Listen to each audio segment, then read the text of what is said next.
পশুও তো সাধারণত কোনো কারণ ছাড়া আরেকটা পশুর উপরে চড়াও হয় না। নবী করিম সাল্লাল্লাহু আলাইহি সাল্লাম বলেছেন, মাল্লাম ইয়ারহাম সাগীরানা ওয়ালাম ইউকির কাবীরানা ফালাইসা মিন্না।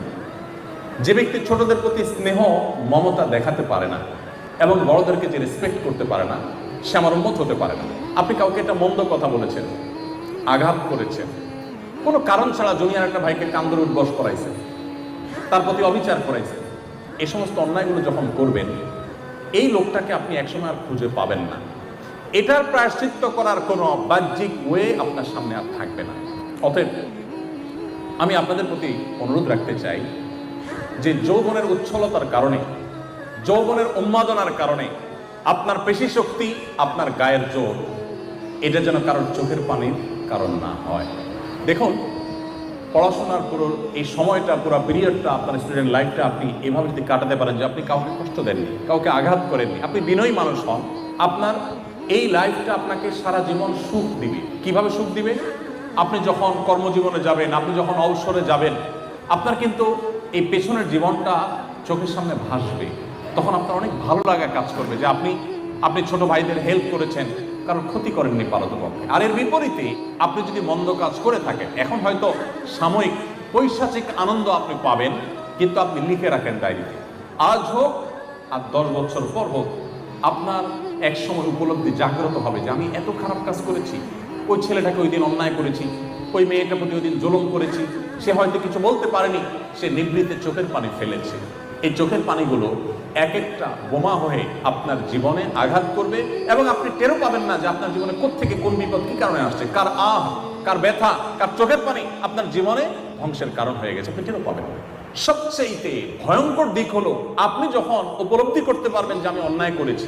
একটা সময় হয়তো আপনার এই বয়সের উচ্ছলতা থাকবে না, উশৃঙ্খলা থাকবে না, ভারত তো আসবে, আপনি তখন চাইবেন প্রায়শ্চিত্ত করতে।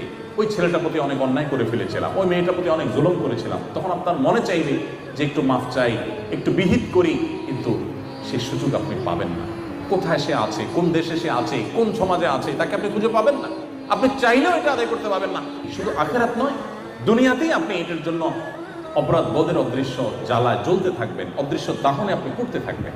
এই জন্য ভাইরা আমার, আমরা কোনো মানুষের প্রতি জুলুম করবো না। যদি জুলুম করি, তাহলে মনে রাখবেন যার প্রতি জুলুম করেছেন তার খুব বেশি ক্ষতি করেন নাই, তার চেয়ে বেশি ক্ষতি নিজের করেছেন।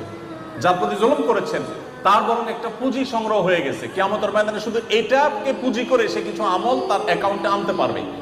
এই জন্য নবী করিম সাল্লাল্লাহু আলাইহি সাল্লাম বলেছেন, সেদিন আসার আগেই তোমরা পরস্পরের এই পাওনাগুলো, অধিকারগুলো যেগুলো নষ্ট করেছো, কারোর ইজ্জত নষ্ট করেছো, কাউকে কান্দর উদ্বস করিয়েছো, কাউকে অন্যায়ভাবে কোনো আচরণ করেছো, টর্চার করেছো, ফিজিক্যাল অ্যাটাক করেছো, ছোট হওয়ার কারণে তার প্রতি অন্যায় করেছো, যে যার প্রতি করেছো, এগুলো আল্লাহর কাছে আসার আগে, মৃত্যু আসার আগে নিজেদের মধ্যে এগুলো দফা করে নাও, এগুলোর বিহিত করে নাও, এগুলো সবগুলো রিকভার করে নাও, মাপ চেয়ে নাও, যাতে করে কিয়ামতের ময়দানে আর তোমাকে এটার জন্য কোনো শাস্তির মুখোমুখি হতে না হয়। এই জন্য মানুষের অধিকারের ব্যাপারে আপনাদেরকে আমি বলবো, সচেতন হই আমরা। আমাদের বাংলাদেশে যত নামাজি মানুষ আছে, এত মানুষের অধিকার সম্পর্কে সচেতন মানুষ নেই। আমরাই হাদিস পড়ি, আল মুসলিমু মান সালিম আল মুসলিমুনা মিন লিসানিহি ওয়া ইয়াদিহি। সমাজের অন্যান্য মুসলমানরা যার হাত মুখ তারা নিরাপদ থাকে, তার আচরণ দ্বারা, তার কাজ দ্বারা কারো কষ্ট হয় না, কারোর অধিকার খর্ব হয় না, সেই হলো প্রকৃত মুসলমান। আমরা হাদিসটা পড়ি কিন্তু আমল করি না। এই জন্য আমি আপনাদেরকে বলতে চাই যে আসুন, আপনি আদর্শ মুসলমান হতে হলে মানবাধিকারের ব্যাপারে, অর্থাৎ মানুষের অধিকারের ব্যাপারে, সেটা সমস্ত মানুষ, অমুসলিম, জুনিয়র, সিনিয়র, টিচার, আমার বাবা মা, আমার স্ত্রী, আমার সন্তান, আমার পরিবারের সদস্য, প্রতিবেশী, রিক্সাওয়ালা, সাধারণ মানুষ, এমনকি অন্য ধর্মাবলম্বী, সবার অধিকারের উপরে আমাদেরকে সচেতন থাকতে হবে।